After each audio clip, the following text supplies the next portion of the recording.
What's going on, everybody? I'm Sage, and we just finished up with our Mythic Plus testing through the Ruby Life Pools and the Azure Vaults, and I just kind of wanted to go over like the talent situation and kind of where Farrell was sitting during the testing that I personally did.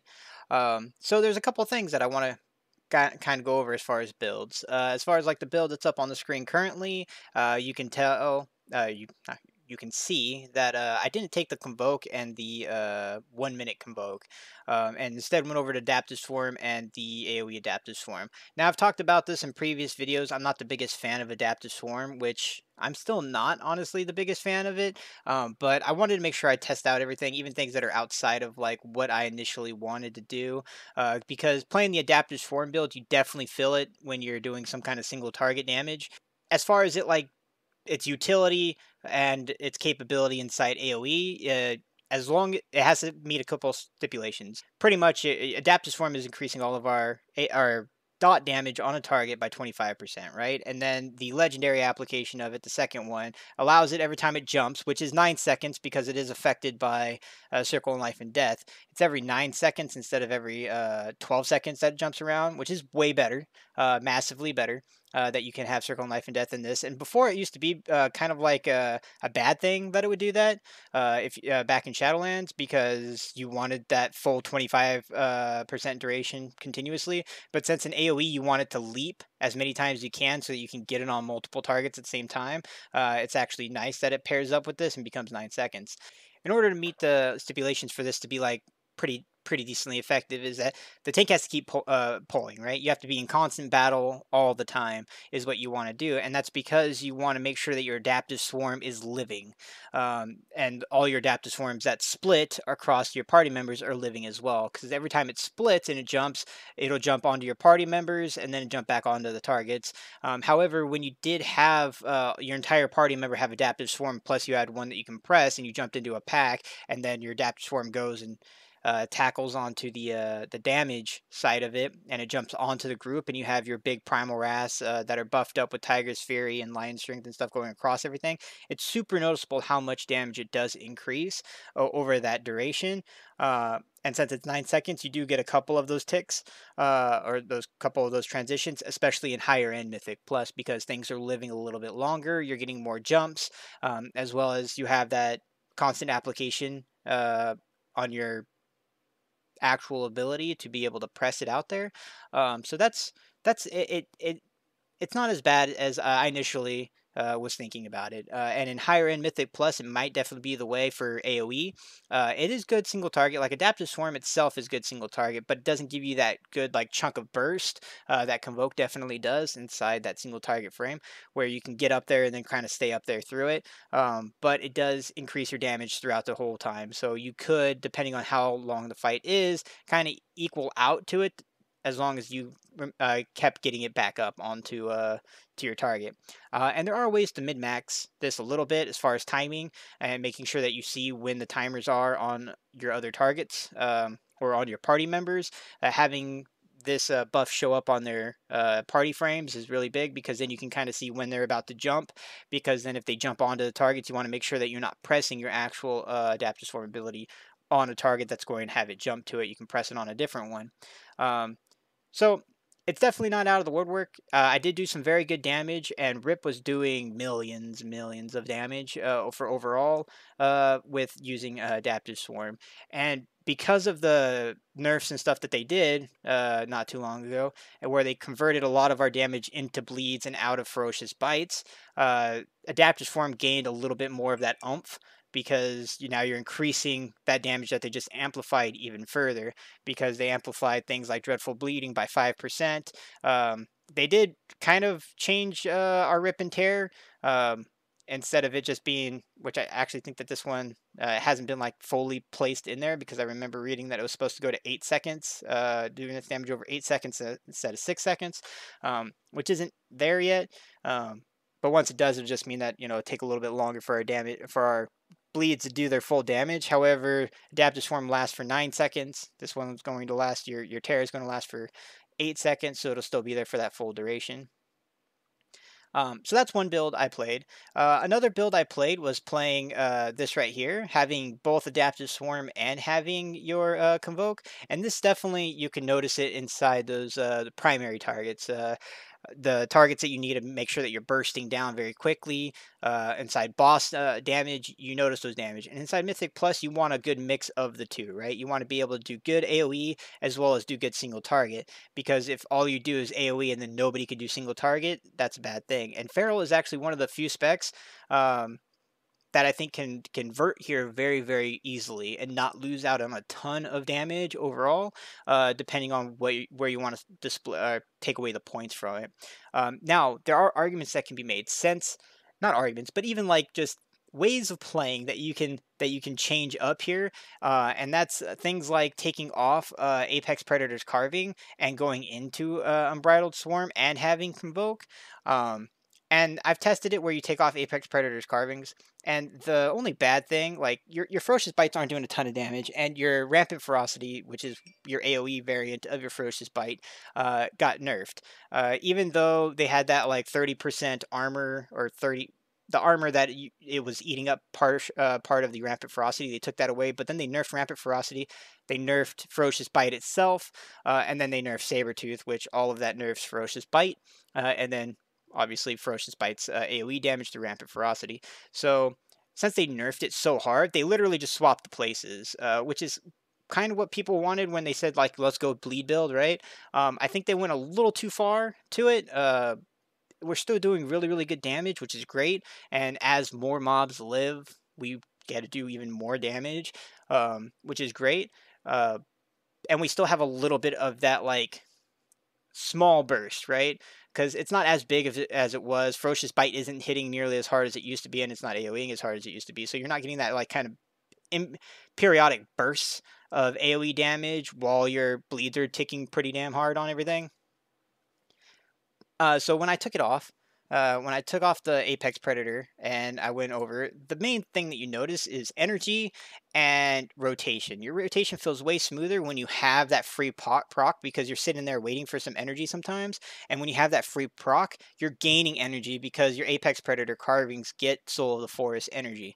So you feel that you're having energy and you feel like your rotation is gaining something. So uh, it's that's the main thing, is that it feels very solid and fluid when you have Apex Predator's Carvings. However, as far as damage wise, there wasn't a ton of damage missed uh, from pressing it, because you're still going to be Ferocious Biting single target. And even when things are about to die, you're going to Ferocious Bite, because less targets. You know, as far as it starts dropping down on targets, you're not going to be pressing Primal Wrath. You're going to be pressing your Ferocious Bite.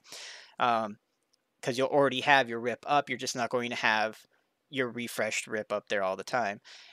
And that's kind of like where this felt a little awkward, but I definitely think that if the tuning stays that it is, there might very well be a build where Apex Predator Carvings might not be it. Honestly, I think most people, including myself, are definitely going to take it. So your trade-offs is more than likely going to be Convoke into Unbridled Swarm and Adaptive Swarm, or you can go down here. Now the cool thing is that this is definitely more AoE focused while kind of helping out in single target, right? Like in our single target build, you're going to be taking Adaptive Swarm. You won't be taking this, but you'll take Adaptive Swarm. Now, if you wanted to, if you're going in, especially low Mythic Plus, and things that are dying very quickly, you're 100% going to go into Convoke, in my opinion. Because if it's dying very, very quickly, then you're not going to get the ultimate the up time that you want from Unbridled Swarm, as well as the cooldown on Adaptive Swarm. And this right here is very, very strong when packs are dying very, very fast. The only thing is that, like, you have to make sure that you're not trying to ultimately optimize it with your Berserk. You want to make sure that you have it for obviously that boss, but it's a minute cooldown if you take the second one, so you can sit there and you can still burst pretty heavily. But Convoke is a good burst in AoE, especially once you have your bleeds and everything up, and you Convoke immediately once you have your Rip, your Thrash, and your Primal Wrath rip across everything, and Double Clawed Rake going across everything. Then you can Convoke and get some pretty big burst damage there, and then you'll have full combo points to immediately Primal Wrath and keep everything going, as well as you might have a Apex Predator Carvings proc. So I would say that the Convoke method is definitely more so lower Mythic Plus, at least in the 2 dungeons that we tested. Lower Mythic Plus, for things dying super fast. And then Adaptive Swarm with Unbridled Fury would be more of a longer lasting, like fortified mass AoE type deal. I am going to make a video going over the two dungeons and kind of like how you can play with them as Feral. But between the two dungeons that they gave us, the Ruby Life Pools and the Azure Vaults. Ruby Life Pool I enjoyed, and there's a lot of big pulls that you can make inside that one, as well as one of the things that became super apparent for Feral Druid specifically in Ruby Life Pool is that we are far tankier and healing than a lot of classes are that I've played with. Either they weren't using their utility or they were shoving off their utility and survivability for damage or something like that. But being able to have our thick hide, so 6% DR, as well as having well-honed instinct, so as soon as we drop below that 40% health, it instantly starts healing us with a frenzy regeneration, is really huge. The biggest issue that everybody had, and this is like not really a negotiable thing, is the lightning proto drake dragon that now flies around the circle when you get into Mythic Plus, because it's not there in Heroic. But he does an ability called Rolling Thunder, and what that does is put a debuff on two different players that can be dispelled, but once it's dispelled, it does its damage. And you don't want it to both go off at the same time because then it does double damage, and this thing is hitting for over 50k a hit. Which is a significant amount of damage, especially since you're taking damage as this is kind of going on. So 50k is pretty huge, and then if you're taking over 100k hits, you're just dying, which you notice a lot of people dying. And as you go up in key levels, it just even more so deadly. So pretty much the two debuffs go out and the healer wants to hit that first one immediately, get everybody topped up and let the next one fall off kind of naturally. That way it blows up and everybody can survive it. But more often than not, this is ticking everybody down so far and then the next one's falling off before the healer can get everybody up. Plus there's some breath damage if you don't get out the way and stuff. And Feral just seemed like it was super tanky because there wasn't a time where I just instantly one-shot died to it, unless like the healer itself died and we got to that next Rolling Thunder. Because not only do we have Bark Skin and we have Survival Instincts, but we have our Nature's Vigil for healing, and then we have, like I said, our well-honed instincts, plus we have a DR that we can take into. Because you don't need to take the Remove Corruption in those two dungeons, because there wasn't anything that was like a curse to dispel. There's a lot of things that a magic dispel would be very, very good for, but not a curse dispel. So you didn't need to go down the curse side of the tree.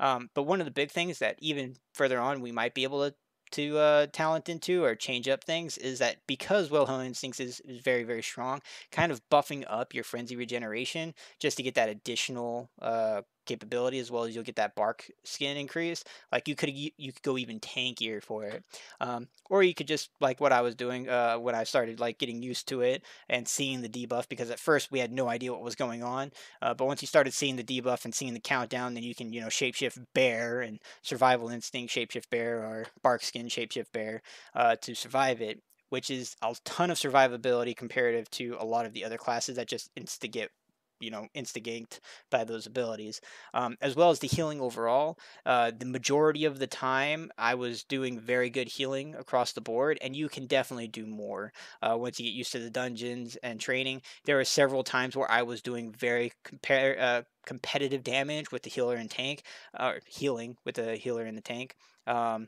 As well as like trying to mitigate some of those pretty rough spots. Like the last boss inside the Ruby Life pools is kind of overtuned, I would say, a little bit. He's super, super strong, especially on like a 15 or so. He does a ton of damage to everybody.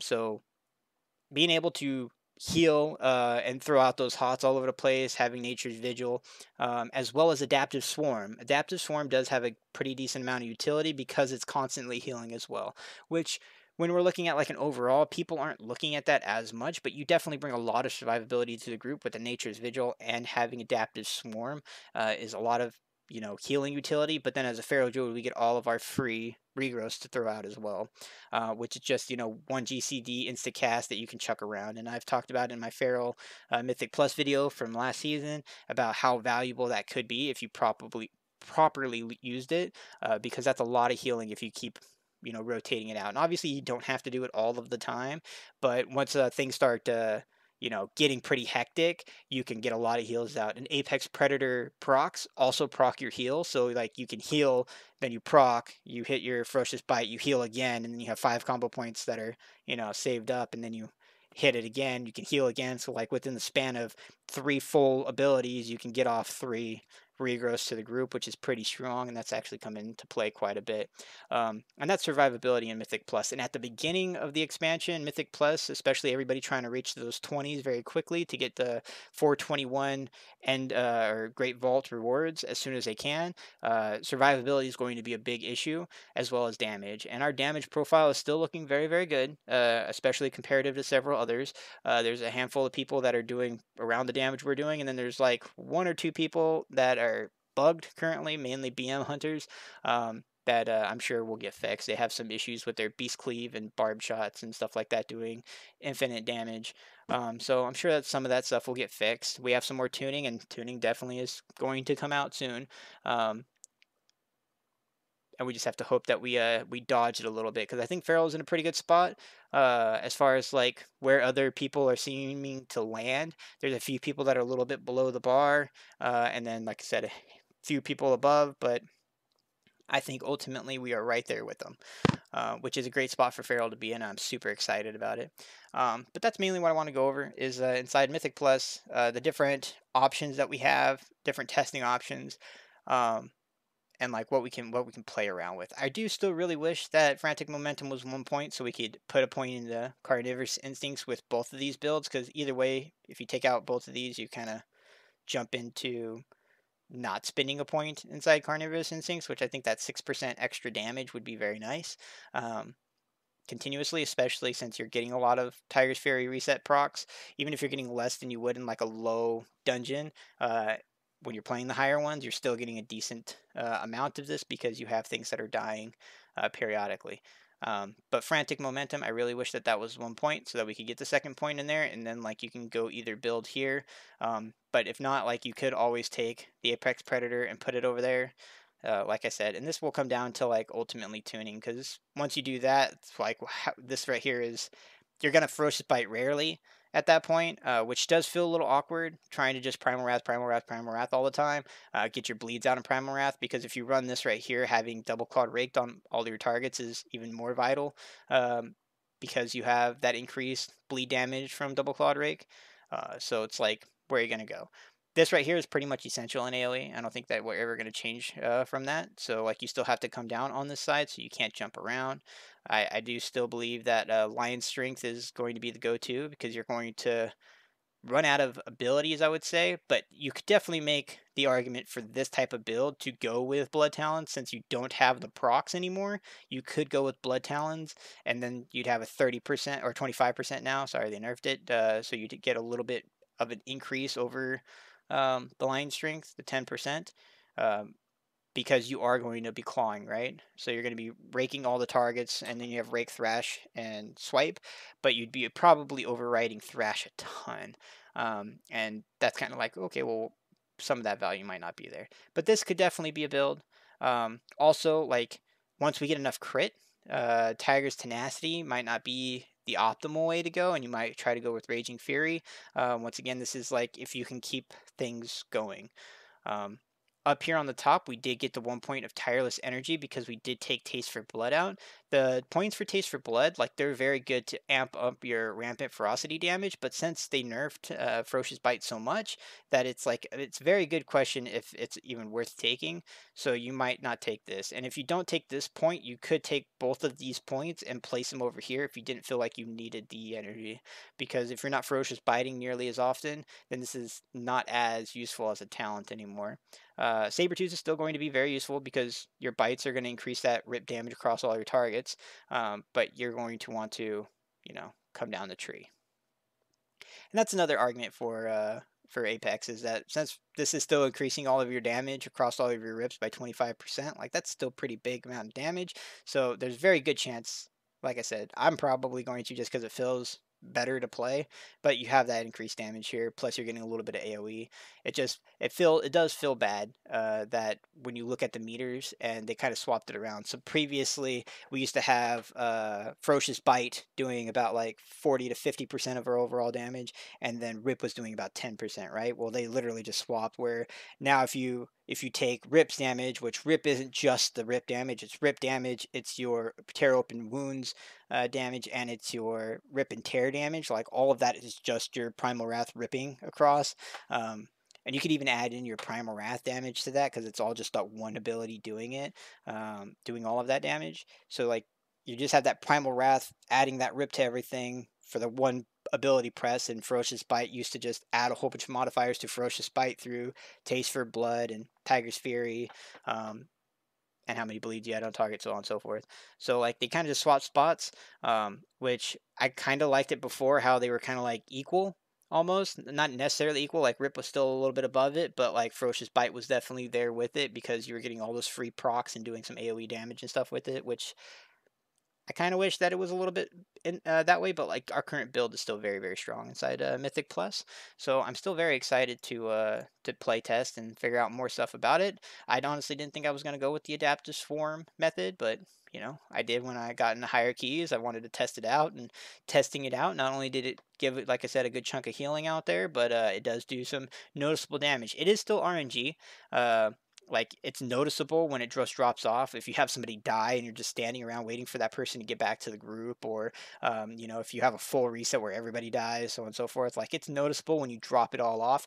But if you have a good group and you're consistently pulling, and then your adaptive form is just jumping and leaping all over the place onto your targets while you have your bleeds and stuff active, it's very noticeable. So it's kind of like that give and take. Like it's an RG chance for it to jump around, and then you know, keeping it up depends on your group and your pace. So I would say once you actually like once we get on live and we have full Mythic Plus groups that are more concrete. You know, it hopefully that's how most people are playing. You know, obviously plugging is a thing, and plugging is what I'm doing on beta. But on live, if you're trying to get to those 20s and stuff super early on, you're probably going to be doing it in guild groups. Hopefully. However, uh, you know, like I said, that's the reason why I kind of don't like the ability, because it requires a couple situational requirements to get the full benefits of it.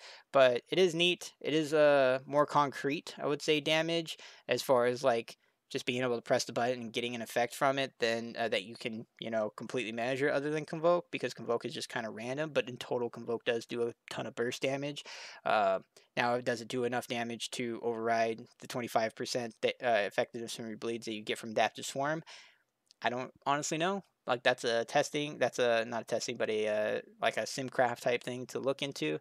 If adaptive swarm over the course of like a 3-minute fight, would it give you more damage on a single target than Convoke would, being able to press it, you know, 3 times, so on and so forth. So that's stuff for Sims. However, adaptive swarm definitely felt fine to play, and you could definitely notice the power. Convoke still feels really good to play. When you're, especially when, like I said, you're on lower Mythic Plus, like especially starting off like heroics and stuff, like Convoke will be the way because it just kill everything. And your adaptive swarm, if it lasts on a target that only dies, that only lasts for like 2 seconds and dies, it'll jump and start healing somebody, so you lose effectiveness. So like Convoke is definitely like where you can get everything on there and just burst everything down. Past that, I don't think I had too much more. Just we're doing good damage wise. We're in a very good spot right now. There's multiple builds we can play with Adaptive Swarm, Convoke, even looking at maybe some Apex Predator shenanigans stuff because of the Ferocious Bite nerfs. And then we're doing pretty good healing overall. Yeah, I like the spot we're in, and I hope the only thing I would say is like it would be nice if they tuned our Ferocious Bite a little bit more so that it doesn't feel like it's a filler ability, that it actually is, you know, contributing to the overall damage that we're doing. Because I really don't want to be in that spot where we just have one ability doing all of our damage and the other one's just a modifier slash filler ability. Like that's just what we had in Shadowlands. It's just now it's bleeds over, you know, Ferocious Bite,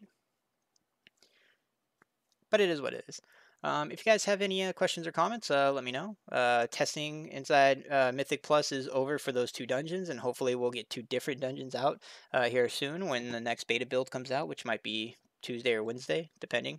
Um, and we'll see. You know, we don't have too much time before pre-patch comes out, and there's a lot of testing to do because the dungeons that we played in, there's decent there's a couple bugs here and there, but there's a lot of tuning tweaks that definitely need to be done because some of the stuff is super painful, um, and drastically hard, as well as they didn't have gear scaling. So like when I went in there, I didn't do the whole crafted gear thing initially, that everybody else did. And once they implemented Mythic Plus, they took away all the vendors, so you couldn't get crafted gear if you didn't have crafted gear. So that's definitely something I've been working on the last night, which was getting some of that crafted gear stuff to.